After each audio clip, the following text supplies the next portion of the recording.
Hey guys, welcome back to Karting with Chris. In today's video, we will be doing the Spring 3 final race. Now, if you didn't see my last video, I did finish in 8th place. I started in 4th, dropped down to 8th place because I changed my gearing for a higher top speed, and it was not the right move. It wasn't the right thing to do. So, I changed my gearing back to what I normally do. I have less top speed, but more speed coming out of the corners. So hopefully this time around, we will be able to gain some more positions and at least go back into 4th place where we qualify. Now, if there's one thing you need to know about this race is that everyone was basically the same speed. We're all setting the same lap times throughout this weekend. So it's going to be very hard to move forward. Not impossible, you know, things happen, people can slow down, or I could all of a suddenly get faster, but that's the scenario we're dealing with here, so it's not going to be easy. So we're going to skip ahead here to the formation lap. You don't want to see some boring warm-up lap here. Like I said, we're starting in 8th place, which is the outside, which is not ideal. Usually the inside gains positions and the outside loses positions, but we're still going to try our hardest. If there are any gaps on the inside, we're definitely going to go for them. But we're lined up on the straight here. We're waiting for the flagman to wave green. And at this point, flagman waves green. We're good to go. So right off the bat, we do get passed on the inside because that's just how it works around North Texas Karters. And there really is no gap on the inside for us to follow. So going through turn 2, we lose another 2 positions. We get pushed out wide, but going into turn 3, we do have the inside. People are going 3 wide, going to the chicane. People are going 2 by 2. There's someone off into the grass here. That's not good. We drop down into 12th place. We see Ava up in front of us looking at her engine. There might be something wrong with her cart, so we do need to keep that in mind. Going through turn 7 here, we're right on Ava's bumper. She looks at her engine again, so I'm thinking at this point maybe her choke is stuck open. So going down the straight here, she's looking again. I've made the choice. I'm going to try and pass her, but obviously, as you can see, she's frustrated, but she definitely doesn't have motor problems. So going to turn 1 here, I do get a little wide because there are people challenging me from behind. Going to turn 2, again, people are challenging me, so I do drop back from Ava, but coming out of turn 3 and going through the chicane, you can see I've caught up to her right away. And what has happened as we go for the move, going down into turn 7 here, what has happened is that her axle has slid, her set screws have come out, and her brakes are rubbing. So that's not very good for her. Luckily, we do manage to pass her before we get held up behind her, and we're about to finish lap 2. We're in 11th place, not ideal, but up ahead there is a gap, but hopefully we can try and catch up to them. So we have Jamal Kita of Kita Auto behind me. I hope I'm pronouncing that correctly. Sorry if I'm not, but we have raced against Jamal many times before. He is a decent driver, and he's conveying that he wants to work together with me. He's pushing me down the straights.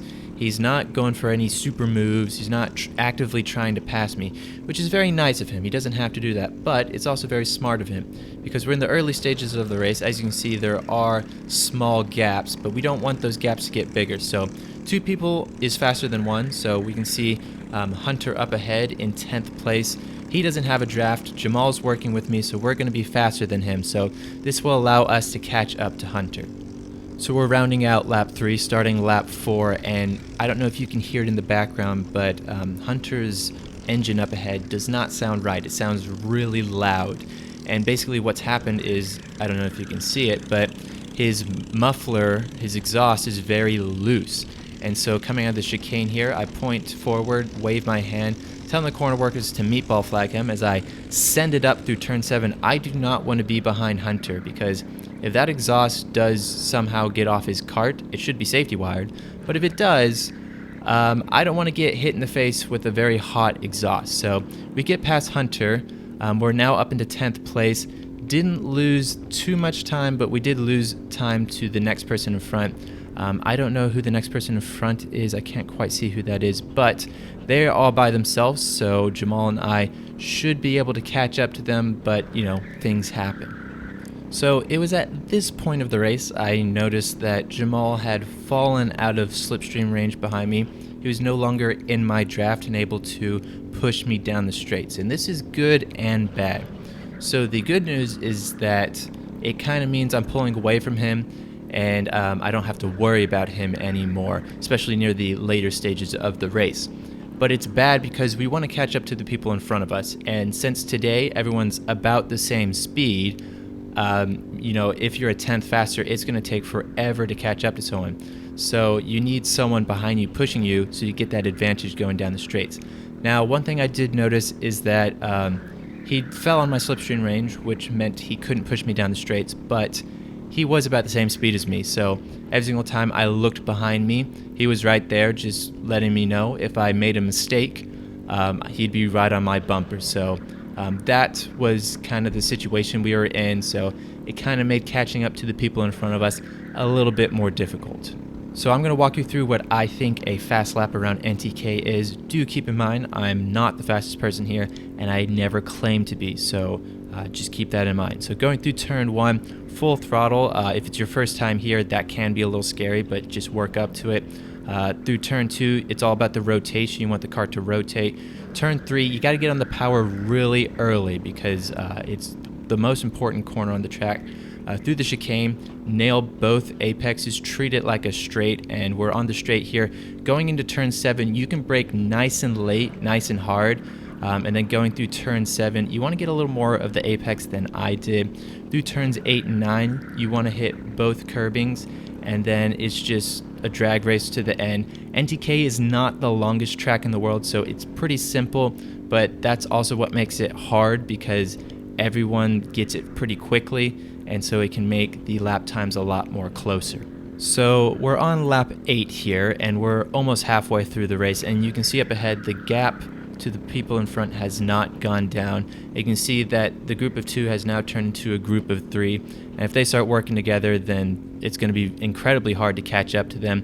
But one thing I did notice is that they were fighting throughout most of this race, so I'm just going to skip ahead to where we did start catching up to them a little bit more because this race did kind of turn into a boring race, and I don't want to just babble on for the next 8 laps. So we skip ahead to lap 14 now, and you can see we have caught up to the 2 people directly in front of us. Jamal is behind me. He is keeping me company. Like I said, he still is not within my slipstream range, so he's not able to push me down the straight. So if I do make a mistake, like I said before, he will be there to pounce. But we're starting lap 15 now, and this is the second to last lap. This is usually when people start going defensive or going for moves to pass people, so I need to watch out for Jamal behind, making sure that he doesn't catch up all of a sudden and go for a move on me. But I also need for the people in front of us to start battling, because at this rate we only have 1.5 laps to go, and the gap in front of us is just too big to go for a move. I mean, that would be a sensational dive bomb. So going through turns 8 and 9 here, you can see the gap is getting smaller, but we're about to start the last lap here. I'm putting my head down. I really want to catch up to these guys. I'm hoping that they make some sort of mistake or go for a move on the person in front of them, but I think the person directly in front of me is not close enough to catch the person in front of him. Now, they are making mistakes. We are catching up to them, and if you look a little further ahead, there are 2 people in front of the 2 people in front of me, I know it's a little confusing, who are battling really hard. So this is going to slow them down. We're running out of time. We're running out of corners here.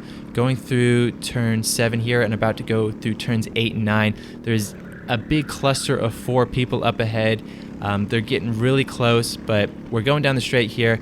We're not close enough to join them. If we had one more lap, maybe we would have been able to go for a move, but sadly, we finished in 10th place.